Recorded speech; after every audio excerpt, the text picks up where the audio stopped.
Step into video game land. Welcome to Fine Time.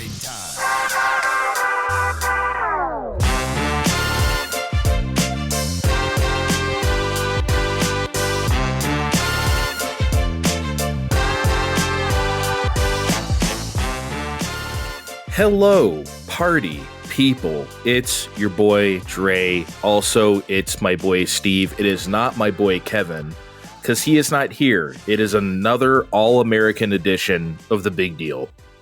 Da, da, da, da, da.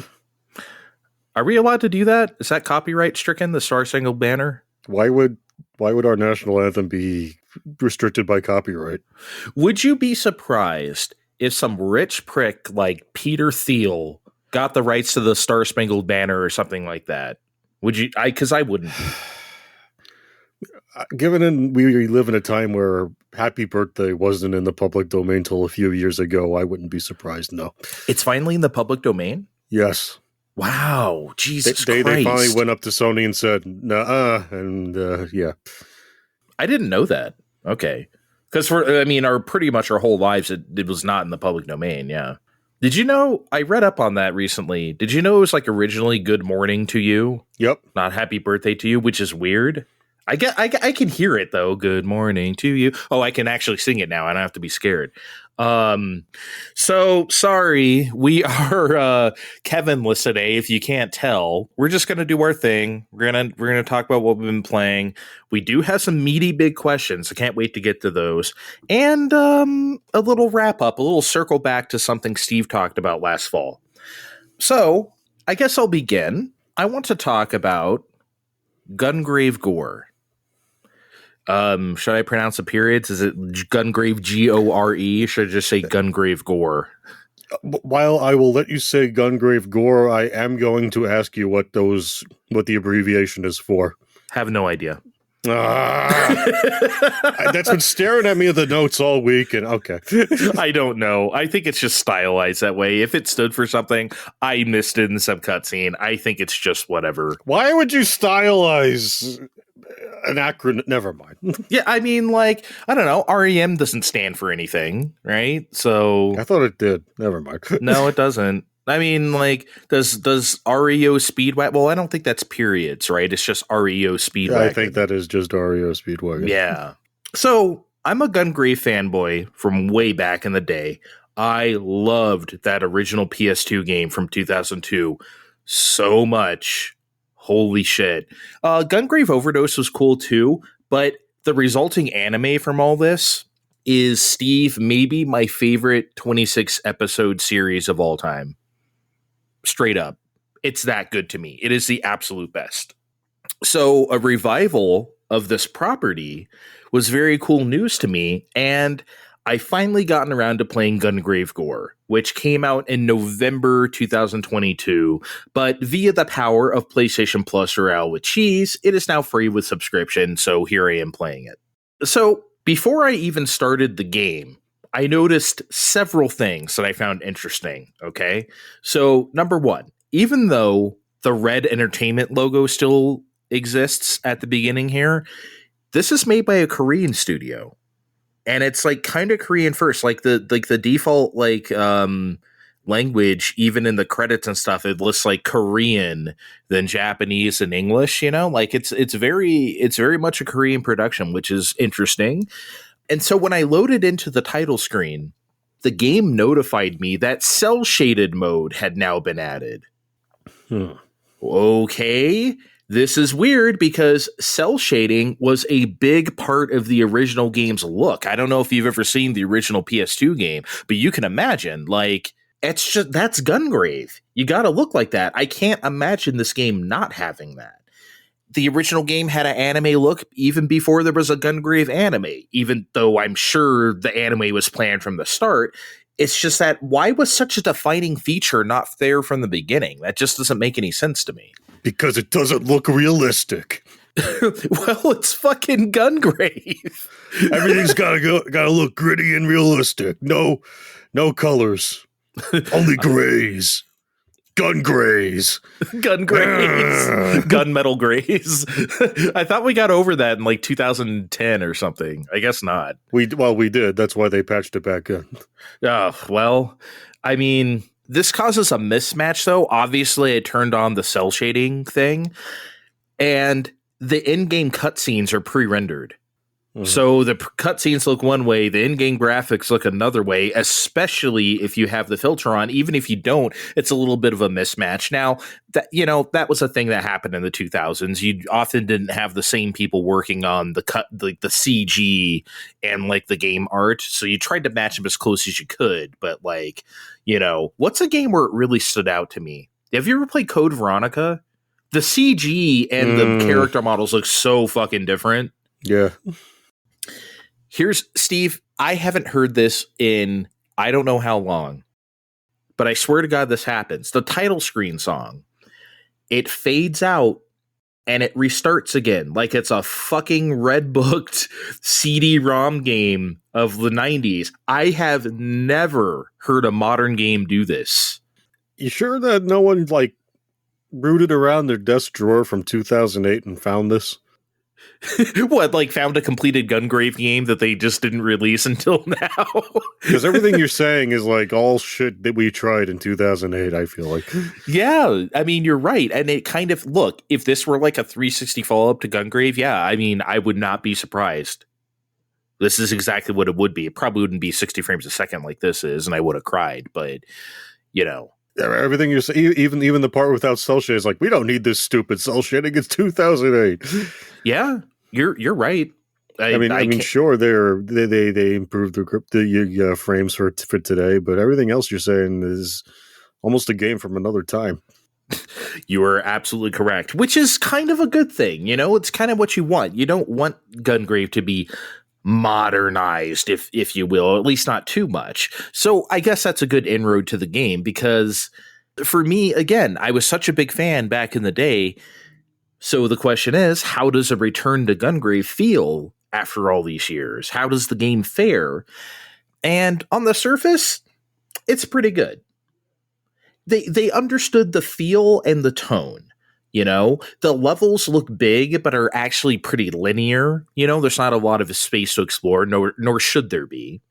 There's big glowing yellow arrows telling you where to go next, so you don't get lost. There's no switches to pull. There's no puzzles to solve. There's no key cards to find, or secrets, or no gun reloading at all. Move and shoot. Move and shoot. That's it. It's perfect. They get it. So the gameplay is great, and it's a shooting gallery of sorts, I guess is the best way to describe Gungrave. I probably should have said that up front. It's a shooting gallery game. You're this pretty invincible dude who gets to blow away hundreds of other guys. It's great. And the reason why that works is that sort of power fantasy. I think I talked about this a couple months ago regarding RoboCop Rogue City, where it's you're RoboCop, you're this big hulking thing. How do you make that interesting gameplay-wise if you're damn near invincible, which of course you really aren't. And Gungrave manages to do this because all the other stuff matters. It's not just the shooting action, it's the environmental detail, right? It's the right mix of that power fantasy and the small executional details you need to do to stay alive, whether it's just dodging every once in a while, or, taking out the guys with the rockets first so you don't absorb too much damage. All that kind of stuff, that kind of decision making is where the real gameplay lies. And I always love that kind of thing. It's not the original. It does not hit the heights of the original. The original is almost like pitch perfect. Not that it's a perfect game, but it does what it's supposed to do perfectly. Gungrave G.O.R.E is not as good as that for several reasons. And one of them being is its length. Because the original Gungrave was a pretty short game. You could beat it in a few hours max, right? It has 4 levels. Gungrave G.O.R.E is not short. There's a lot of stages here. And this is where variety of environments matters a lot.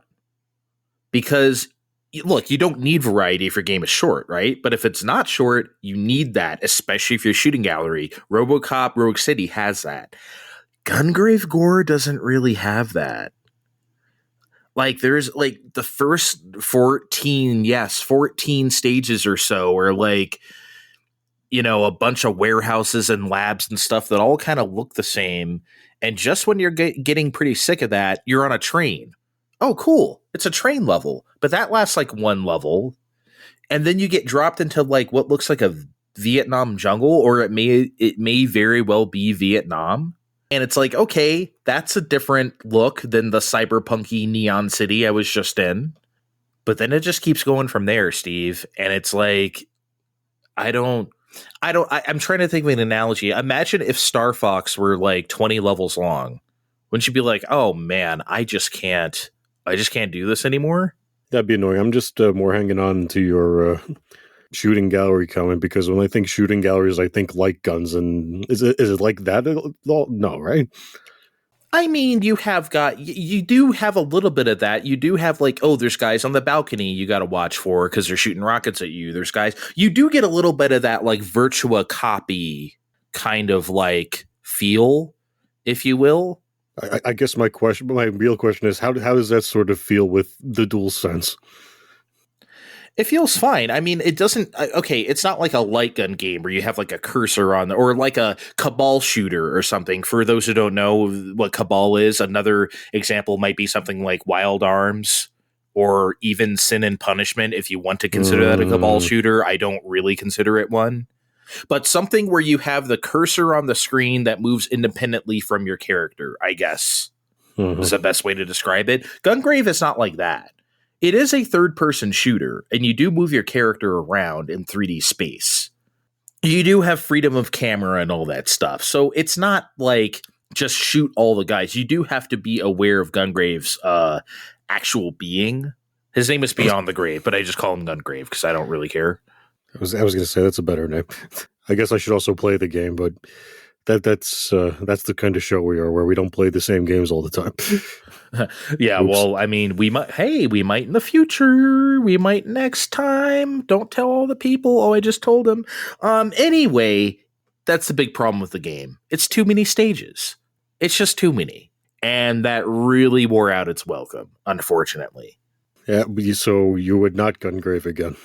It's fine. It's a C. It doesn't control bad. It feels great. Let me tell you this. The enemies have a lot of different quips when they see you. They say things such as die fucker, fucker, motherfucker, shit, holy shit, fucking asshole, and other holiday classics. So the Korean team picked up the big book of English swears when they were making our version. Yes, that is exactly what happened, because in the credits, it said all the thug names and they were all Korean names. There was no English or Western names in that shit. So they did all those quips. That is exactly what happened. Is that great? By the way, remember when I said earlier that the title screen looped on repeat? Like it was like a Red Book audio? Yes. The entire game does that.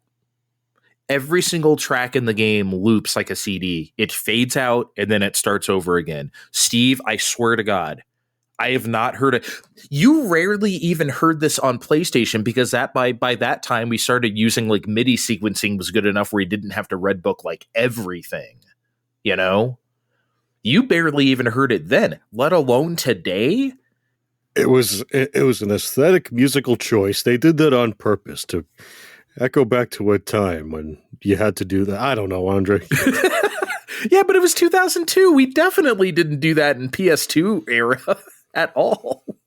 I don't have an example. Otherwise, I'd be like, you're off your gourd, Andre. You are full of shit. Okay, yeah. If you could find the one other game this generation, or the previous generation, or the generation before that does this shit, that isn't like an emulated like TurboGrafx CD game or something, you know, you let me know. Oh, one more thing. I promise, one more thing, and I'll shut up. So there's a piece of music. The music of this game is perfectly fine, but they clearly didn't have access to the old music, because there's one piece of music that they didn't use, and it's a signature sound of Gungrave. Everyone knows it. It's called Gunlock. I'm afraid to play it on the show. I'll play it for Steve. Hold on, everybody. I want Steve to hear it. Fine time, fine time, fine time. Yeah, this is definitely the song you needed to have lawyers' permission to stick in your game. Yeah, like that's such an iconic piece of it's in the anime, it's in the first game, it's in the second game too. Every time you beat a level, that fanfare just kicks up and it's like, oh man, it's great. You never get tired of it. Clearly, Gungrave G.O.R.E didn't have the permission to play that. They tried to do an approximation of it, and I guess it's fine, but you know. Like when they, when we had invented our own birthday songs because we couldn't sing the real one on TV. You know, I was just thinking about that. Like, what did they do on TV? I don't remember. Like, did they just go like, "Oh, for He's a Jolly Good Fellow" was usually the stand-in, but right. But if you were other shows like Futurama, you would write your own birthday song. So yeah, I guess for He's a Jolly Good Fellow, which entered the public domain in 1547 or something, I'm sure. Yeah, and you sang it at all your friends' birthday parties, right, Andre? Oh, yeah, we definitely sang that. Mm-hmm. I don't think I've ever sang that one time. Along with some figgy pudding and whatever else you did at children's parties in the time of Jesus. Anyway. Please talk about something else. I've talked about Gungrave G.O.R.E way too fucking long. Well, full disclosure. We knew that Kevin wasn't going to be on this show for a while now. I could finally play the weebiest thing I could possibly think of without Kevin here going, oh, Steven, you fucking kidding me over there? Oh, and so forth.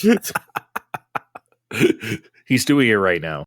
And granted, since that game was Atelier Rorona Deluxe, he would be correct to do it anyway.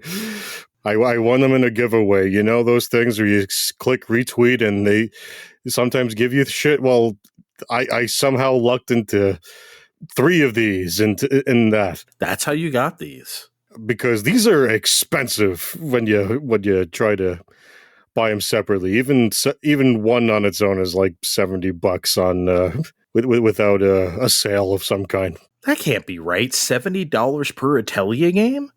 I don't know. The math gets kind of screwy with they want you to buy all 3 at once. They don't want you to buy them piecemeal. I don't know. But I have this trilogy of them. Now, why did I start playing them? This goes back to about a year ago when I guessed, among other people, that Fire Emblem Engage was made by Gust in a similar way that Three Houses was also made by a Tecmo studio, but this wasn't the case. It turns out that Engage was made by Intelligent Systems learning how to play with Unity. But I still say, man, oh gee, maybe I should play an Atelier game. LOL. And I never did until now. They've been clogging up the SD card since 2020, 2021 or so. So it is time. What is an Atelier game, Steve? Oh, it is anime nonsense out the ass, Andre. I'm going to assume they're all about the same because we've got chipper go-getter anime heroine living at the Atelier, which they decided was yours when they decide the kingdom that you're living in doesn't really want you around anymore because your master's a pervert, and they send you to go on little adventures to Atelier or craft shit on a 3-year cycle. I'm going to assume all the games are like this until I play more of them. Stop. Your master's a pervert? Oh, it's 2010, so it's cute to have the middle-aged woman that's into children be all in your anime type situation. What the hell are you talking about? Oh, search your heart. You know it to be true. No, tell me. I got to know about this. What happens? Nothing we see on screen because this is rated T, but plenty of, Master, you watched me when I sleep? Hey, let's change the subject into something completely unrelated now. Oh boy, one of them. So like Master Roshi. Very Master Roshi, yes. Okay. So this game originally came out on PlayStation 3 in 2010. If we going back to that general time of when games were existing.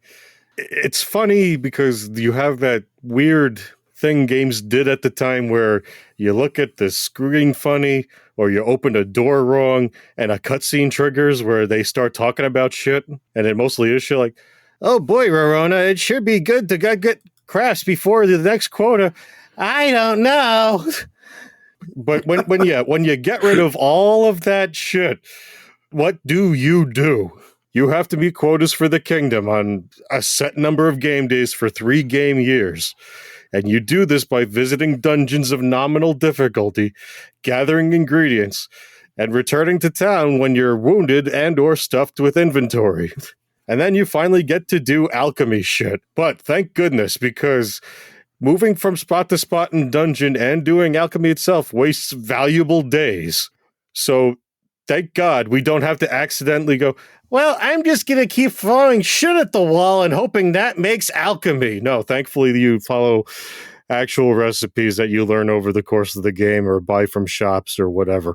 So is it very like a mystery dungeon where like a few steps in a dungeon is like a day or something like that? Or I wish it was that complicated, but no, these all have set layouts and you make it from one end of the screen to the other, and then you change screens, and you lose days.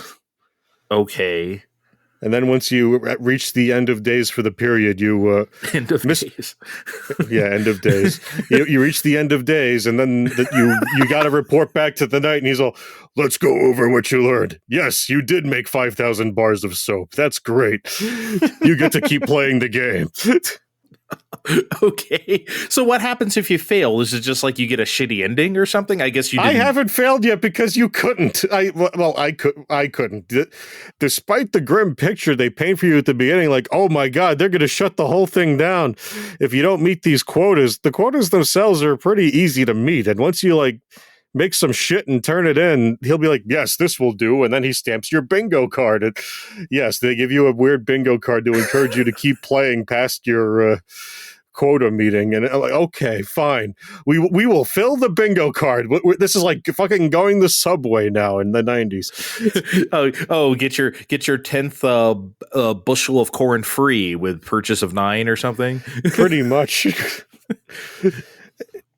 Well, see, okay, here's the thing. Vin likes these, right? And I remember him playing this back in the day. I don't know how much he liked this Atelier Rorona in particular, but I never really understood what the gameplay was because he didn't really talk about it, which is pretty telling, right? I knew about the characters and he liked the art and stuff like that and the happenings and whatever, but like but I would have to always drill down to him, like, what do you do in the game? You know, because I'm like, I don't really understand what this is. And since they put one out every year, guys, literally every year, there's a new Atelier game. To be fair, you are here more for the crafting because she can't fight to save her life very well, which is fine. You're not supposed to be the fighter. You're supposed to be the swimmingly charismatic Atelier, and you're supposed to be having ingredients and sourcing them around town and when you can, and really more going out as an option when you want better versions of things. It's kind of neat. I get it, but this was the 11th of these, and this was also the first one they did in 3D. Is it? Oh, wow. I looked this up, and I'm putting 3D in the most generous quotes I can give it right now because in a term I also gave to Deadly Premonition, this is like Dreamcast HD. Oh, boy. But it's way more cynical. Okay. It's very important to bring up because there's really nothing this couldn't have done in 2D, and the dungeons themselves aren't really shit. And I fairly quickly compromised the battle system. You can hire certain folks and friends to be your party members for a fee per dungeon, but once you hire on the knight that gives you quotas and the lady knight that gives you side jobs at the desk, that's it. You win the game. You bump up their equipment sometimes, and they pretty much mow everything down for you way quicker than anything else you were doing in the game. Until at the very end, you find the dragon on Void Mountain who fucks your shit up. And it doesn't matter because as long as you keep filling the quotas, you're gonna win the game in the end. the nobleman who wanted to shut down the Atelier, the master's proclivities towards minors, the dragon I just brought up.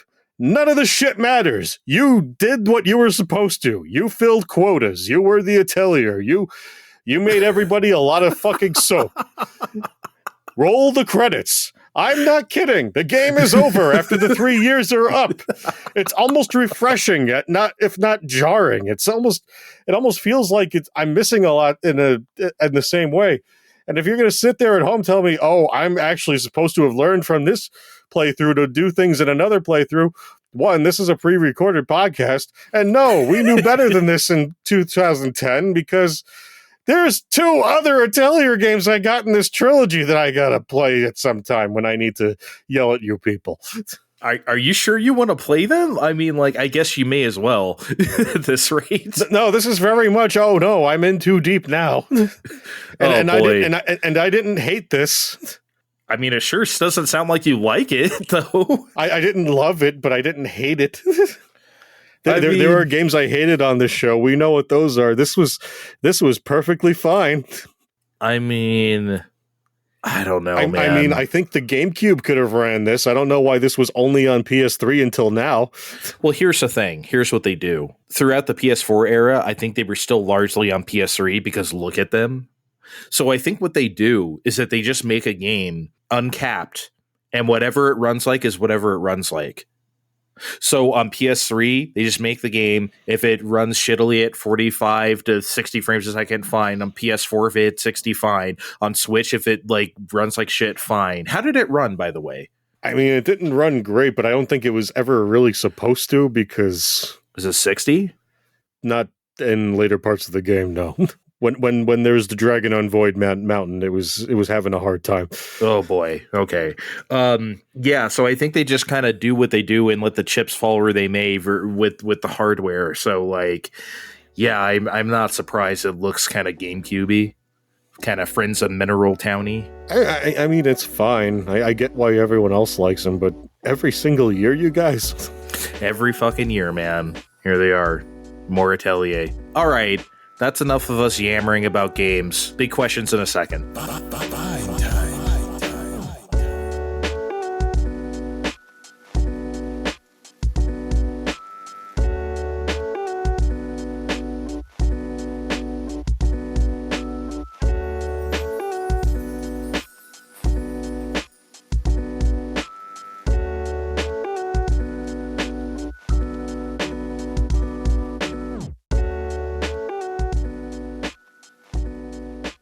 We're back. We're thick. And we have some big questions for y'all. They're huge. They're questions that are big, Steve. That's where we get the name Big Questions. I thought it was based on how meaty they are. Well, yeah. They're not just like, physical size, but, that how much umami they have. Well, maybe they do. They're very savory. I feel like this first one is. For sure. So. And that we're eating good with this one. Because it's about burger time. No, it's not. So Konami announced last week that 2 new collections are coming to us via limited run games. One of them being Felix the Cat, which collects together the 1992 NES game and the 1993 Game Boy game, and the other being Rocket Knight, collecting together the 2 Genesis and 1 SNES game. Very good news here. Let's just start with the collections before we move on. Any experience with these games in the past? Excited for these? General thoughts? Well, right out the gate, I got to point out that even though I didn't have the Genesis, as I like to keep pointing out, lots of people did, and lots of people had Rocket Knight Adventures. I almost beat the damn thing at my uncle's house one very late night, but I almost ran out of... I did run out of continues. I very ran out of continues. I was mad. But the point is that, Andre, this made the rounds for a good reason. This was like the one exception to the, mascot games were numerous and all over the place. No, this was the exception. People like Rocket Knight Adventures. And this should have been ripe for virtual console times, but for whatever reason or another, we only got that weird Xbox Live Arcade game and then nothing until now. I'm hoping this is going to be as good as to revisit as it was when I was younger, especially since the sequel games are actually two different games. But yeah, outside of that, my Rocket Knight adventures, if you will, pun intended, are very non-existent. Like, I know I played the Genesis game before. I think I just played it on ROM or something, or maybe it was the SNES one. I don't remember. I know I briefly archived it, but haven't really gotten into them. So I'm looking forward to those. Felix the Cat, though, I'm pretty familiar with. I had a friend who had that NES game, and man, I love that game. It's really easy, and there's not much to it, but it's just fun. It's just one of those platformers where you're there for the aesthetic. It's not going to challenge you at all, but it's Felix the Cat, and they use the license so well in that game where it's just great. I don't know how much you've ever played it. Felix the Cat was a game I got from one of those big eBay boxes where I keep bringing up in the early 2000s when no one wanted them and you just found it among other ones. I don't remember it being super great, but I also don't remember hating it like so many other licensed NES games. So this will be an interesting game to revisit, especially since I've never played it on Game Boy or even heard of it on Game Boy. I thank you for saying that, because I did not know there was a Game Boy version either. Had no idea. These are just exciting sets to get all around. Good gets. Although another point I found interesting, all the tweets being made, Limited Run Games are making these with the Carbon engine. We all know the big fat umbrella they're under right now. Do we think M2 is helping out with them figuring out the Carbon engine? Because I'm having a hard time imagining Josh Fairhurst sitting there himself making Rocket Knight adventures on the using the Carbon engine. Can you imagine? Because M2 didn't get the rights to any of these games for their Genesis mini projects or even Sega Genesis, Nintendo Switch Online. So I bet they're just oh no, they're gonna fuck it up. they're just looking from afar y'all better not fuck this up. So yeah, they would probably just banging on glass. Yeah, banging on the glass, watching Josh Fairhurst literally type zeros and ones into a computer. Carry the one! Carry the one! No! They're just screaming, yeah. So there's another component to this story that we want to tackle. Because console fanboys and social media are a match made in hell, there's always a lot of bitching when something doesn't get announced for whatever, right? So the aforementioned Josh Fairhurst, the CEO of Limited Run Games, he took to Twitter to answer a bunch of questions about it. And so I just wanted to go over each one of these and comment on them individually because I just think they're interesting, So we can just say whatever we want. I'll read a quote and then, we can respond. So for this one, I'm cribbing from various tweets here, but I'm sort of mashing them together. But he basically said the following, and I quote, "We are developing both Rocket Knight and Felix internally at Limited Run Games. Our only revenue in the projects come from physical. And with the lower physical sales on Xbox, we cannot justify the expense of porting these to Xbox. We only make money on the physical releases, and our physical Xbox sales are not high enough to earn back the cost of a port. When we develop games and actually have a share in the digital revenue, we will port the title to Xbox." There it is, Steve. I mean, I don't know what else people want here. They can bitch all they want, but he's saying we don't sell on Xbox. Sorry. I know Limited Run acts as a publisher for certain things on Switch and PlayStation, but and then, I guess you can have those people argue, well, make a label for Xbox. For what? I think they're already doing that for the FMV titles they schlepping around. I couldn't imagine doing that on Konami's behalf too. That just sounds like a big waste of money. So as for why that 2010 Xbox 360/PS3 Rocket Knight Adventures game wasn't included, he said, and I quote, "Carbon Engine does not support Xbox 360 and PS3, so that title was outside the realm of feasibility for us. I agree it would have been nice to include, but it just wasn't possible for us." So that's the answer. It just wasn't. It's just not in the engine, which is interesting. It is interesting that they would have included it since it's not one of the classic games. But I guess it's a game people remember. I mean, I do, unfortunately. Who made the 360 PS3 version? I don't remember. I mean, I know a lot of indie companies were thrown at different. I'm trying to figure out if they even exist anymore. Whoever worked on. I have no clue. Yeah, because as we know, M2 did work on the returns is for WiiWare. Yeah. Oh, those are so good. Please, God, those need to return. Mainly so we can do a show about them. Fuck it. We could probably. How hard is it to archive WiiWare anyway? I've never tried, but. Oh, I don't know, but I sure wouldn't do it on our own, officer. So, a couple more quotes. Responding to another person about these collections, he had a pretty interesting reveal, actually. So, they asked him about Xbox, and he replied, "No, on our current Konami releases, we don't have any digital stake, and our physical Xbox releases, even giant games like Persona, don't sell well enough to ever be able to justify an Xbox port." Whoa, he's naming names. Like, I'm sure he didn't mean that to be incendiary, and of course it wasn't. It's just that, like, he's saying, look, even the big shit doesn't sell on Xbox. Oops. Well, I mean, not really oops, just facts. They've been trying to move some things on Xbox for a while, but if they're only coming back with a few thousand units tops, I wouldn't want to be going the extra length for the one guy complaining on Twitter either. It's just not, again, we're a business, so I'm sorry that there's no Rocket Knight adventures, but then you'll have to talk to Konami about that one. They're the ones publishing it digitally.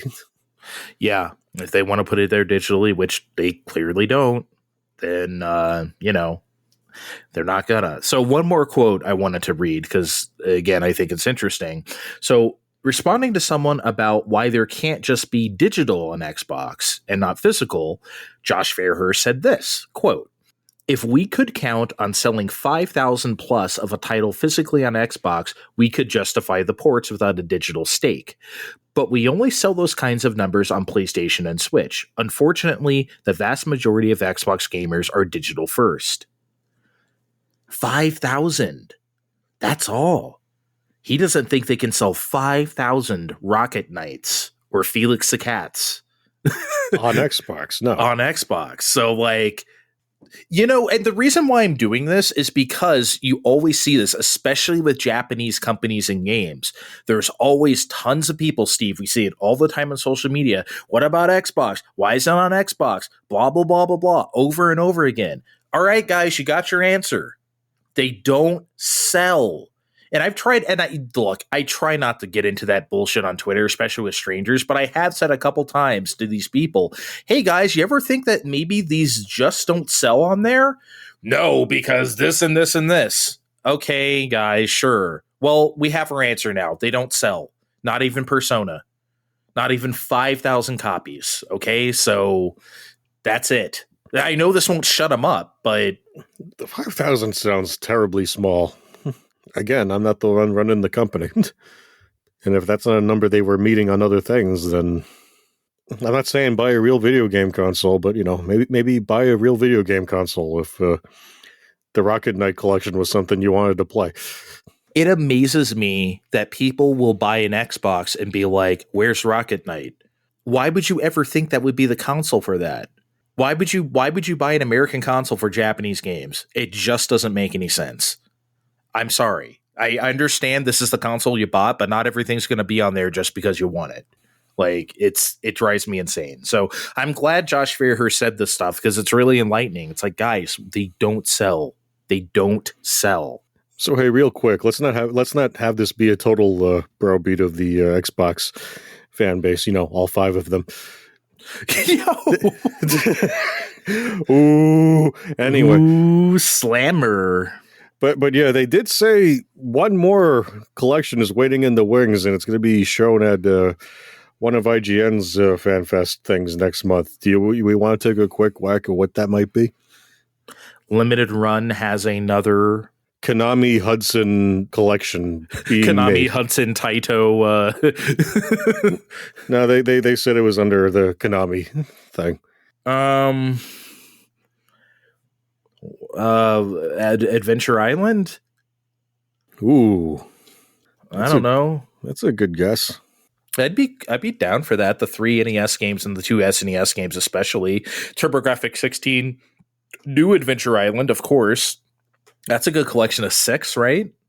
Yeah, I'm going to be the asshole that says it's finally Mystical Ninja. They're spiting M2 and they're doing Mystical Ninja. They're not, but I have to make myself disappointed for this time in a month when it's not Mystical Ninja. Why do you think they're not? Because they refuse to make people happy. That's why. They just did Felix the fucking Cat and Rocket Knight. I don't know.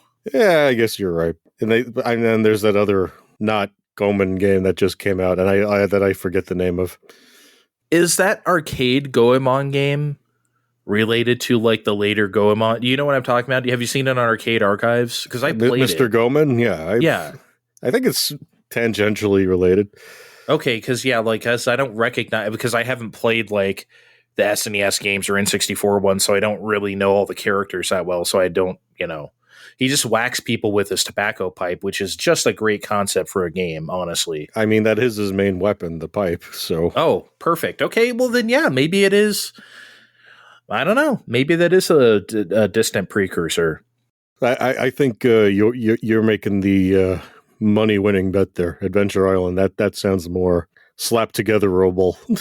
I wouldn't be surprised if it's Mystical Ninja, though. There's a few that need to be translated, though. Yeah, but if M2 is going to do it, they do like to do that stuff. But yeah, hope we will find out next month.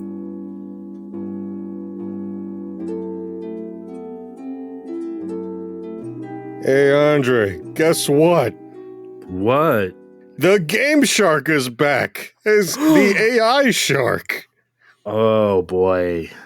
Now, I'm not going to pretend to understand how this works, but however the hell it does work, and whatever device they're going to send with it is apparently relaunching with the Nintendo Switch 2 in September. That's the first I'm hearing of any of this. Well, it sounds like they blew I think they said September 4th to be exact. They had a real ass date. So it's like, okay, September 4th, 2024, Switch 2.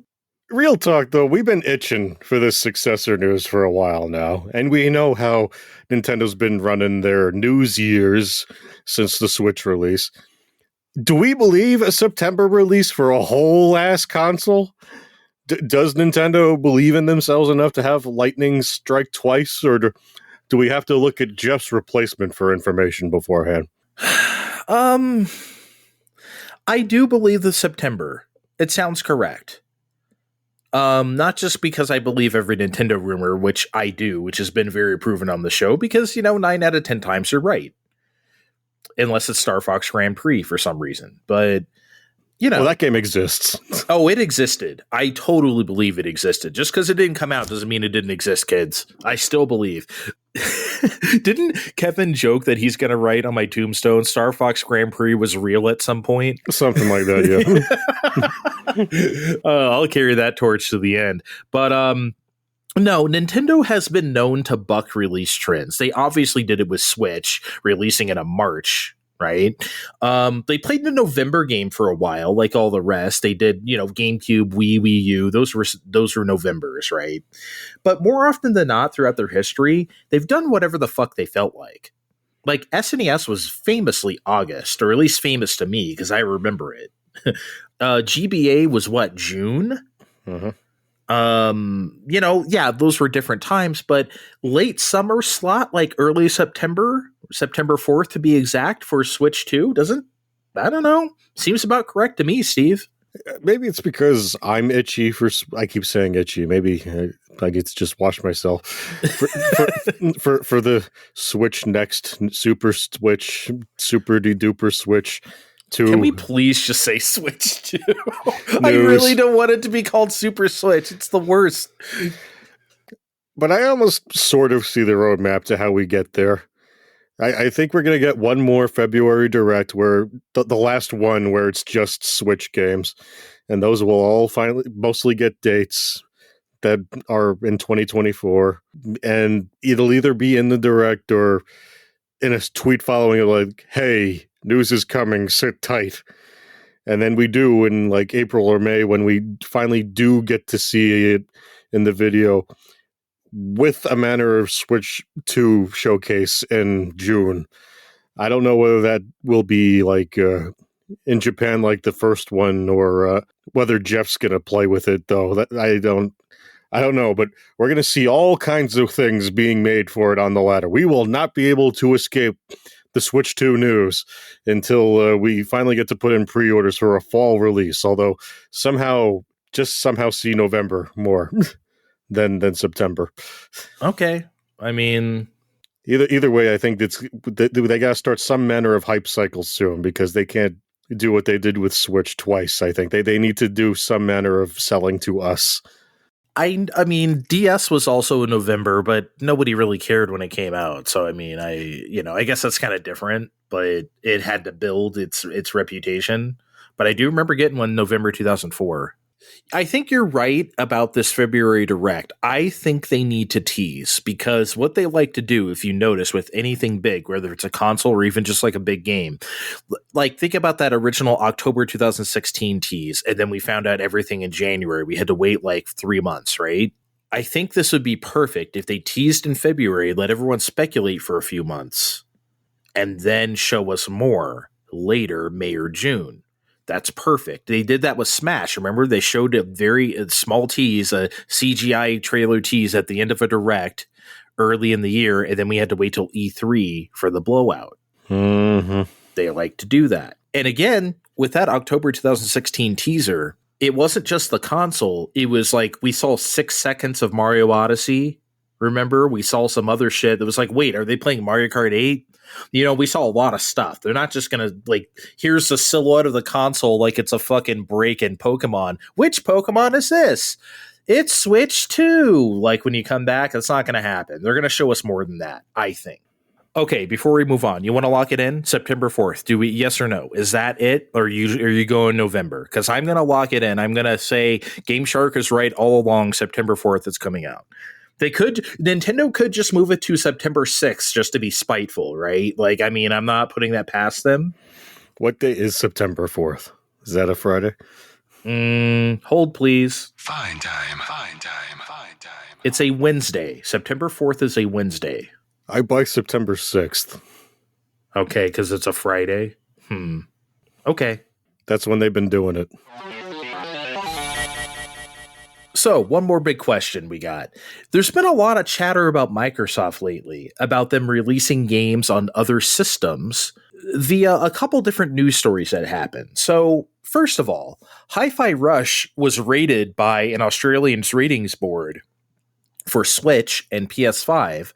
So that's interesting that their big hit exclusive from about a year ago would be up for peddling around to other systems. So that's just interesting on the surface. And then number two, Jeff Grubb reported that Microsoft was heavily thinking about porting Sea of Thieves. I know. See, Steve is already laughing. Sea of Thieves around to other systems. So these two bits of information, which are rather credible, by the way, they loom large over this Microsoft showcase that's going to happen tomorrow at the time of this recording. I'm sure by the time most people hear this, the thing will have already happened. So because of that, let's make a potentially embarrassing prediction or two, shall we? Do you think they will soft announce going third party, essentially, at this showcase? Look, I know for almost a year now I've been the one saying, Microsoft's going third party, you guys. You better buckle in for it. No, this will not be the show where this happens. I will go on record, just fresh off of our last topic, and say that Sea of Thieves and Hi-Fi Rush are very much coming to Switch 2, and will even be part of that opening video that we see teased. You know, that opening one, it'll just be casually in there. We'll see whoever sailing on a ship somewhere, like just fitting right in. Like, remember when we had like 2 seconds of Skyrim just plastered in with the rest of the other Switch game? We're gonna see Sea of Thieves like it's always supposed to be there. Remember? Do you remember at that October 16 presentation when the guy was playing Skyrim on the plane, and then Bethesda was not allowed to say it was Skyrim? It's like, well, I don't know. Stay tuned for future announcement. The Nintendo told them not to say it was It's fucking Skyrim. We all knew it. But yeah, I know. Oh boy, Sea of Thieves. Who we've made our fun of Sea of Thieves before, and it's mostly going to be for the headlines. Guys, there's a new Rare game on a Nintendo system after they sold them to Microsoft 20 years ago. Isn't that fucking crazy? But I know you're already hearing me about, Rare's latter-day input, or how Rareware is technically mostly at Platonic these days. It doesn't matter, because just the optics of Microsoft playing third party on another system with a bigger game that isn't Minecraft or one of their indies, and under that other label to boot, is just going to be good for at least a week's worth of chatter, I think. But no, tomorrow is not going to be the, I don't think tomorrow is going to be the, here's Starfield on PS5 announcement day. No. It's just going to open. Remember that thing that made it around social media with all the potatoes inside of the one room, and you open the door and all the potatoes spill out, showing the physics of like Starfield or whatever? Yes. Yeah. There's just going to be that, and then just graphics on PlayStation 5. It's going to post right on there. I can't wait. I can't fucking wait. You're going to kill half the internet with that. You really could. You really could. Just zoom in on one of the potatoes and it has a PlayStation logo burned into it. But yeah, the Nintendo people headlines are going to be fucking obnoxious. Oh my god, a Rare game is on Nintendo again. You're right. I can see it now and I'm already pissed. But yeah, I agree with you. I don't think this is happening at this showcase or developer direct or whatever they want to call it. I can't believe they're using the word direct. These showcases are to sell the Xbox brand, and announcing, hey, this shit is coming to PS5 is a really bad way to do that, If Hi-Fi Rush and Sea of Thieves do come elsewhere, it'll be quiet, not loud. It'll be like when Ori and the Blind Forest came to Switch. It just kind of happened. It wasn't like, this big monumental Microsoft event, Also, though, and to get back to your laughter from several minutes ago, Sea of Thieves? Really? Like, I always got the feeling that Sea of Thieves was one of those like Xbox One Stockholm Syndrome games where like Xbox owners played it because like they felt like they had to.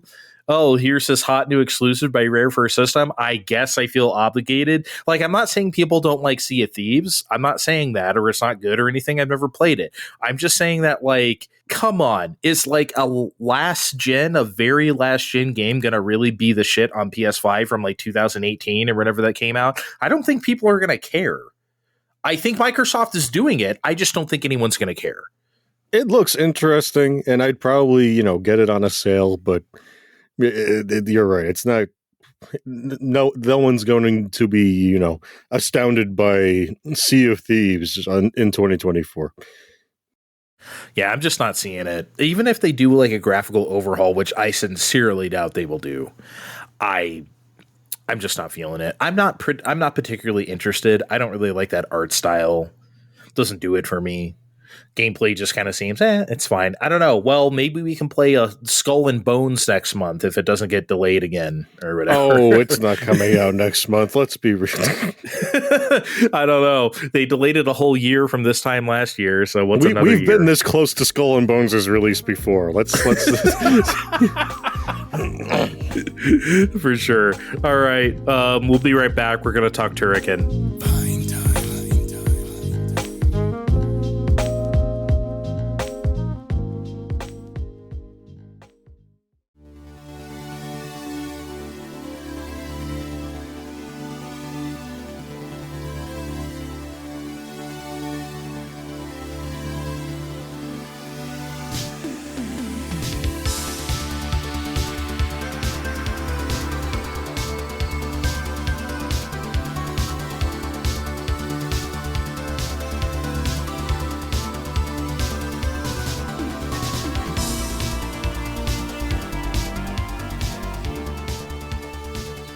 So, Steve, last September, you played a little thing. Yes, I'm doing the James Lipton again. You played a little thing called Turrican't Flashback, which is a compilation of various Turrican't games. And for those who don't know, Turrican't is a series of run and guns, adventurous run and guns, if you will, that started on Amiga and eventually made their way to SNES and Genesis.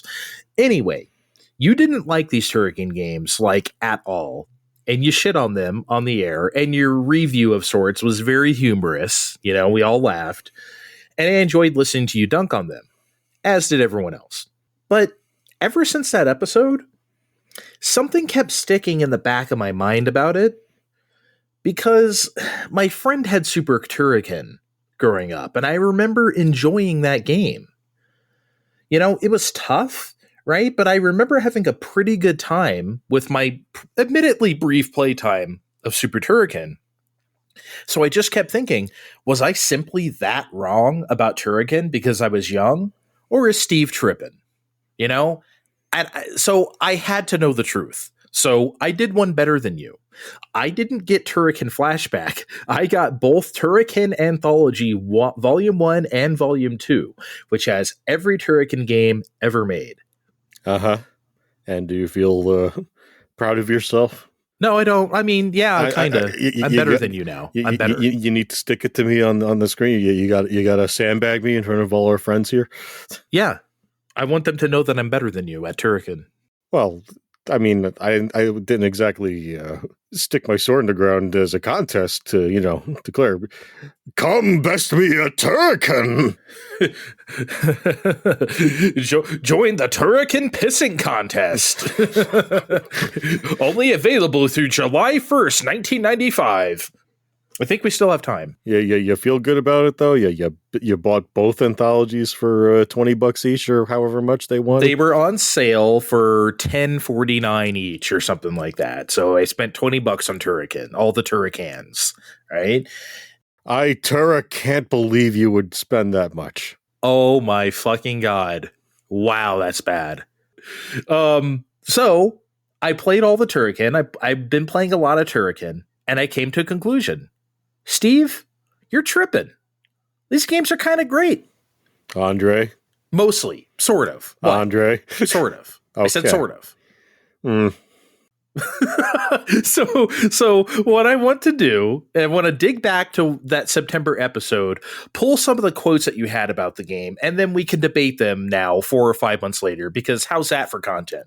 I think we can do that for the people at home. Okay, you only get one of those. We can't just keep doing this, okay? Oh, yes, we can. Oh my fucking God. Obama would have been voted for a third term if he said, yes, we can.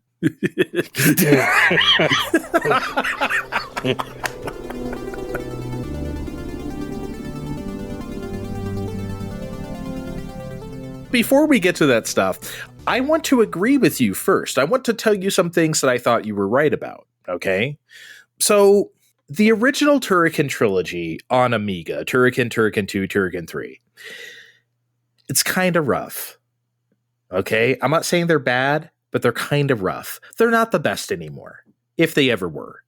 I totally get why these were a thing on the Amiga in Europe, particularly in the UK, because these sort of design sensibilities speak to that region, and I get it. But boy, they have some truly cheap shit going on. I'm sure, okay, Steve, that metal fist boss in the original Turrican't just comes right over there and just smashes you immediately. That happened to you, right? Yeah. It just happens. It's so fucking fast, too. I seem to recall things just happening being chief among my complaints. Yeah, it just kind of happens to you on Amiga. There's just too many moments like that to consider the Amiga games to be that good, even though they are really interesting to revisit. And I don't think they're bad. I want to stress that. It's just tough compared to Super Turrican't 2, and Mega Turrican't. In retrospect, I'm really surprised they let that be called Mega Turrican't here. I know they probably couldn't have called it Turrican't Genesis or something like that, but it's weird. Turrican't Jenny. I hate it when people say Jenny. It drove me crazy. Did anyone here actually say Jenny? Oh, people said, well, dude, it was the only place where it was called the Genesis. Of course it had to come from here. I just never heard anyone call it the Jenny.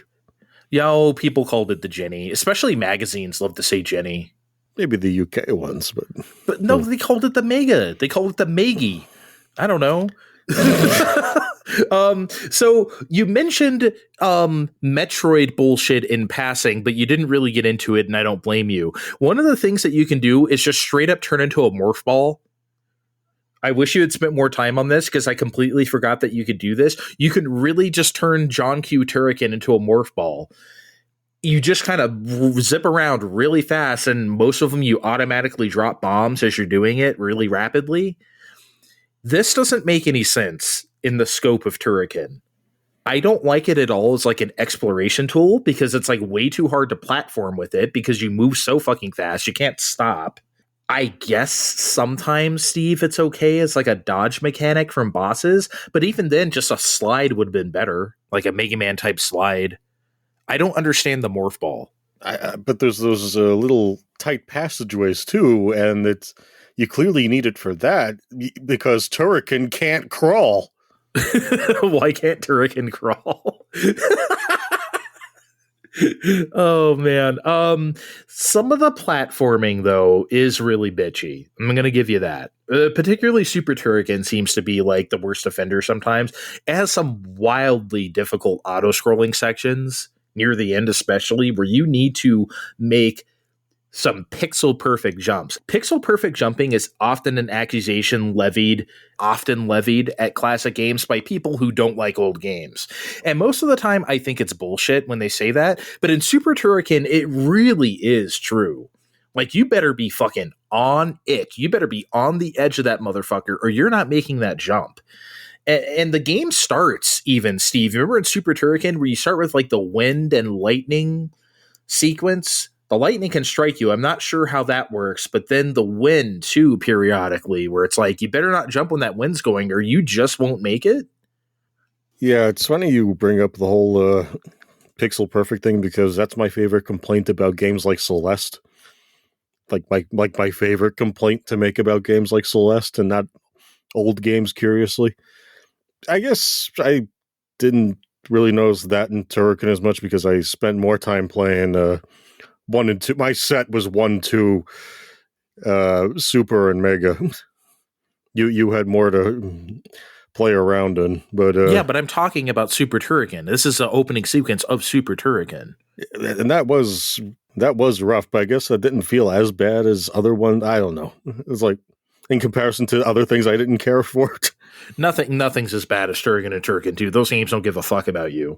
A good point though that we can both agree on. These games are stupendous on an audiovisual level. Holy shit, man. Chris Hasselbeck's music is stuff of legend and spoken of legend, and it is absolutely warranted. It's one of those things where it's like you heard about East's music all your life, right? How good could it really be? And then you play the games on TurboGrafx CD, and it's like, oh yeah, it's everything people said it was. They're absolutely correct. Turrican is one of those things. Everybody was absolutely correct. This is some of the best music I've ever heard. Ever. I mean that. This shit is crazy. It's probably the best part of the game. Probably. I think I even started out with that as my compliment. He's got a bitch and walk cycle, and the music's incredible. So good. So good. Small complaint, but I wish there was more connective tissue between levels. Like either just like little short cutscenes or like, like 5-second, like, okay, you know how like in Contra you explode the thing and then you jump into the hole of the thing and then you start the next level. Just little things like that would have been maybe a little better, I guess. But it's a small complaint. Dr. John Q. Turrican has no time for congruence in between levels. So, all right. So I concede these games are not perfect, and I agree with you on some bad points and good points. But I think the 16-bit console versions are really good and pretty well worth playing.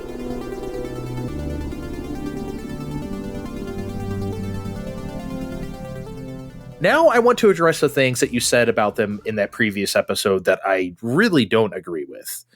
And one of them's kind of a broad topic, and I'm going to try to condense the best I can. So you said the levels are too big and meandering for no reason and no payoff. On top of that, there's a time limit, so you're not encouraged to do too much exploring. And Steve, I simply do not think this is true. Like, straight up. The levels are big, right? They're big, but they encourage smart exploration because of that timer. So, like, okay, in Super Turrican't, right? The very first thing you do is spawn next to those, like, collectibles, the diamonds or whatever. And they're right to the left of you. And to get to those diamonds, you have to pass behind a pillar that's a foreground object. And then when you do that, you hear 1 up. Because there was a 1 up behind that pillar. But the diamonds were over there to draw you that way first. So, and they gave you a 1 up for it. So it's like, oh. It clues you in within 2 seconds of the game that there might be other stuff behind, like, foreground objects that you can't actually see. I'm sorry, I think that's smart. I don't think that's, like, if they really threw you to the wolves and, like, wanted you to get lost and not do anything, they wouldn't have done something like that. You know, so I think it's unfair to say that there's no payoff to exploring, because there is, and they show you real quickly that there is. And at the end of a Super Turrican level, they tell you how many of the extra lives that you missed. And there's often a lot. So, like, you could almost...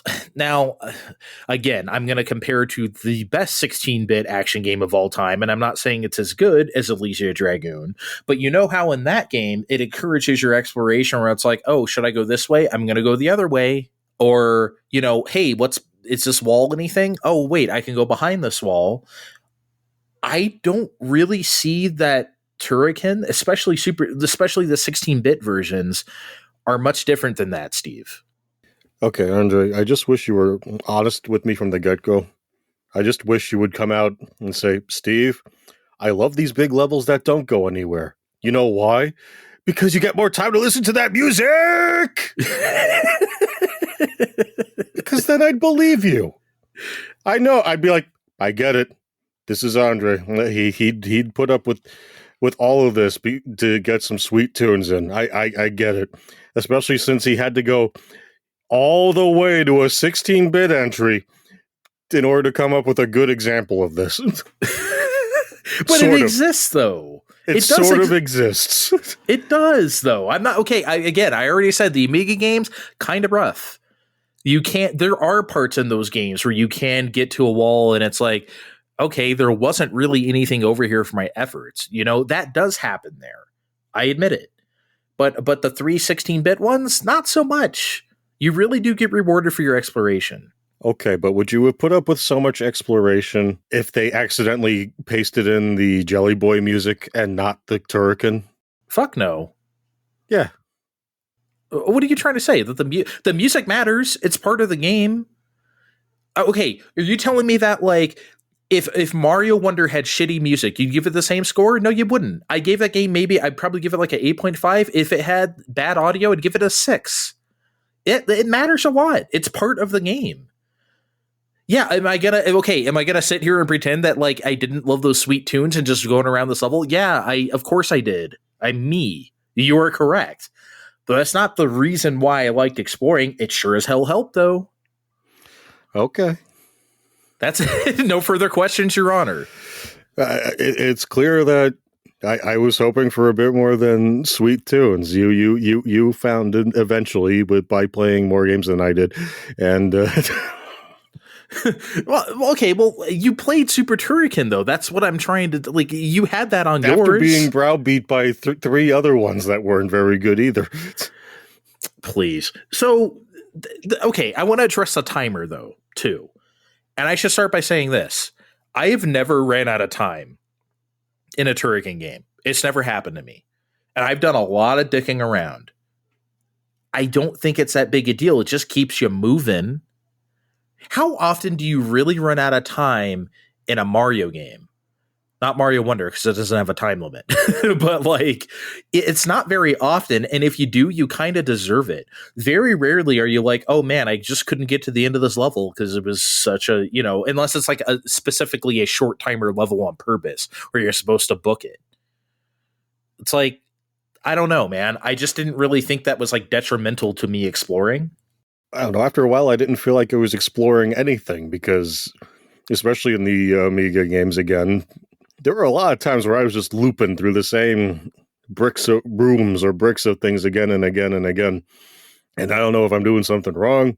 And I don't know how many times I'm expected to cycle through before I'm sitting at home again, knowing I'm doing something wrong. Or am I supposed to just keep pressing ahead until I'm almost out of time and out of lives and out of patience because I keep shooting all this shit in the again and again and again? Or is my shit just broken? Are you trying to say that you got stuck in a loop of rooms where you just kept going forward and you kept looping? Yes. Where did that happen to you? I don't think that's happened to me at all. Okay, then I guess I'm an idiot, or I broke my version of the Amiga game, whichever. Which game did this happen to you in? The original? Either the first one or the second one. You're going through some kind of port or factory of some kind, and you're just going through rectangles and rectangles of the same shit again and again. I don't remember this. I don't remember getting that stuck on anything, I guess. And that timer's hacking away. Right. They do dynamically change. Like when you get to like the last levels of like Super Turrican't, they give you like $9.99 or something like that because they know you're going to be there for a while. Like, it is dynamic. You said something else that I guess I agree with, but also not really. So you were complaining about the first game and you said you could be standing on a spike or something that you thought was part of the scenery while your health slowly drains. First of all, how dare you? Your health doesn't slowly drain when you stand on a spike. It quickly drains. Okay? Oh, well, okay. Well, that's much better. So yes, I agree that sucks about the original Turrican, okay? But let me throw this at you. Unavoidable damage, or rather really hard to avoid damage, not literally unavoidable, seems to be part of the game. Much like Mega Man or something where like, yeah, you can dodge everything, right? But you also have to weigh the cost of like, okay, should I really try to beat this guy or should I just tank a couple hits and use invincibility frames to get past them or whatever, right? We make those decisions all the time in games with light bars. We do it with Castlevania as well, right? We do it with Elysia Dragoon for the aforementioned. And Turrican is like that too sometimes, and I think that's okay. It's not particularly balanced well in the Amiga games, I will admit, but I feel like it's much more balanced on SNES and Genesis, particularly Mega Turrican, where I feel like the health recovery items are spaced out pretty fairly. You get a lot of them, and they're in intervals where they make sense. When you think you're supposed to get one, you get one. So it's still a very tough game, but I don't think it's that insurmountable as you depicted a few months ago. I don't mind tanking a hit in a game to move on. I've played a Mega Man and a Castlevania in my time. And you know what they did very easily for me? They let me know when I got hit. You played all of them. How long did it take for them to let Turrican show pain? It wasn't six. Amiga, he was a completely emotionless man. Super Turrican and Super Turrican 2 and Mega Turrican, they definitely...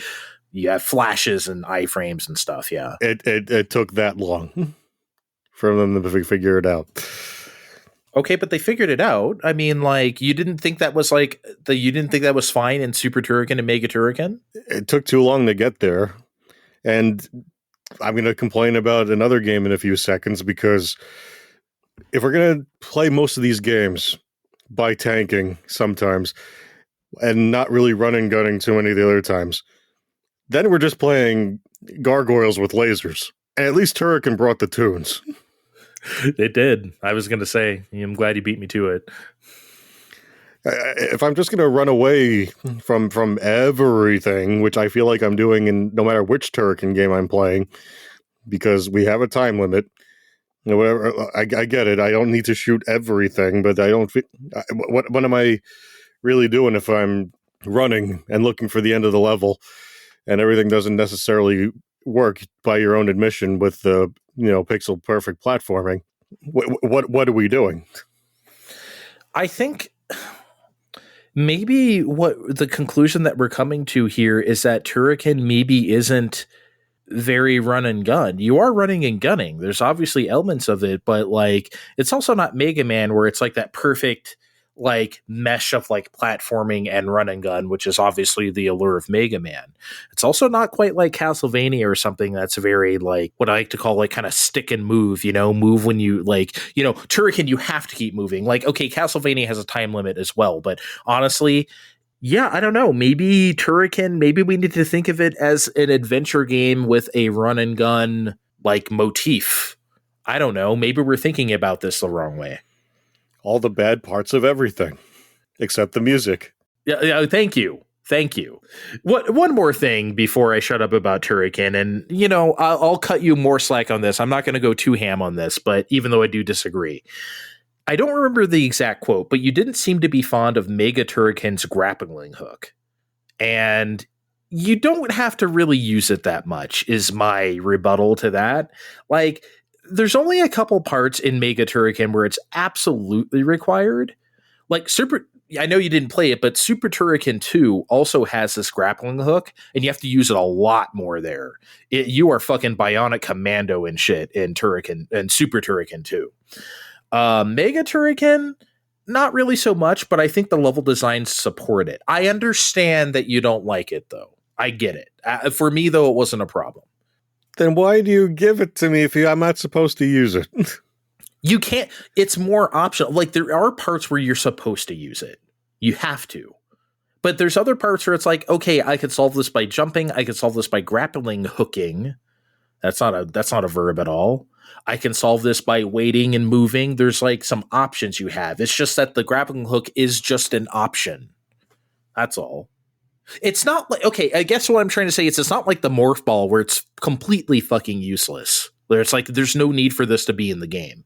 At least with the grappling hook, there are situations where they thought about it level design wise. And it's like, okay, you might want to use this here or there. Andre. What? You're sick of me. No, but I'm starting to believe that I can believe in myself enough to really, really never play these again. Are you just trying to get me to end the show now? You're just gonna keep throwing Turrican jokes at me until I say that I've had enough? Andre, I can't believe you would accuse me of such a thing. Holy fucking shit. Oh my god.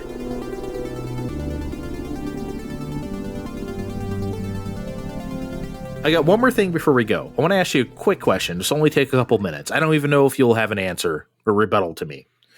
In fact, it's not even a question. This is kind of a statement. I enjoy that still to this day, in the year of our Lord 2024, as much of video games has evolved over the years and terminology has evolved too with it for the most part, unless it's the M word that we won't say. Murder mystery. Murder mystery, yes. Double M. I love that we still call an opponent in a game, especially in a versus game, the computer. I hope we never lose that as a society, calling stuff the computer. We still do it. Whether we abbreviate it as CPU in text, or we said, oh man, this computer is so fucking cheap in Street Fighter 6 or whatever, like we still say it. I love that. I never, ever, ever want us to lose that. Now that you bring it up, I don't think I've heard the kids say it too much. I know we're saying it amongst ourselves, and it's still in the games we play, organically, like you just said with fighting games and things, but I don't think I hear the kids today saying the computer anymore. They tend to say AI. Not because of the current I know, AI but craze. I know that's not why, but it's you kids, it's the computer. Yeah, it's the computer. You're fighting against the computer. Okay, your PlayStation is fighting back. Come on. Yes, that was the idea. Oh God, what series of things used to actually position it that way? Was it the Master System? Where I think the manuals used to say you can play this game against the Master System or something like that. You know what I'm talking about? Maybe that was the Master System. I swear there was a system that always positioned it that way instead of saying the computer. I don't think I'm making that up. It wasn't the NES. I'd remember. I don't think so. I don't think Nintendo ever. No, used they that never. They terminology. never went that way, or I'd give it to you right away. Yeah, that's interesting though. Yeah, there's something, right? You play this game against the Intellivision or something like that, right? Like I swear it's thinking, right? Excuse me, it's thinking. Yeah, what happened to the? Well, we all know what happened to the Dreamcast. Like that was the whole thing. The Dreamcast is thinking. Yeah, that was the whole basis for that kind of thinking. Is because we had the idea of us playing against the computer. Anyway, I love that we still say it in games. It's still applicable. Everyone knows what you're talking about. It's not an outdated thing, and I hope it never becomes outdated. The computer. The computer. All right, now we can get the fuck out of here. Catch us on social media at Fine Time Podcast on Twitter. Check the description of this podcast to find our names on Blue Sky. See you next time. Bye. The computer. You've been listening to Fine Time.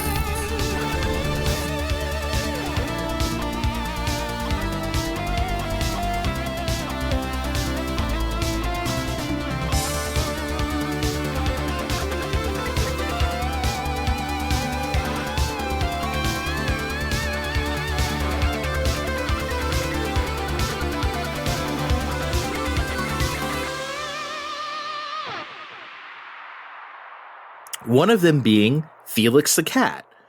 Collected together I wrote this like shit. Wow. I wrote this in 2 seconds and I did not go back over this. I'm sorry. Let me start the fuck over. Jesus fucking Christ, Audrey. Jesus goddamn. Okay.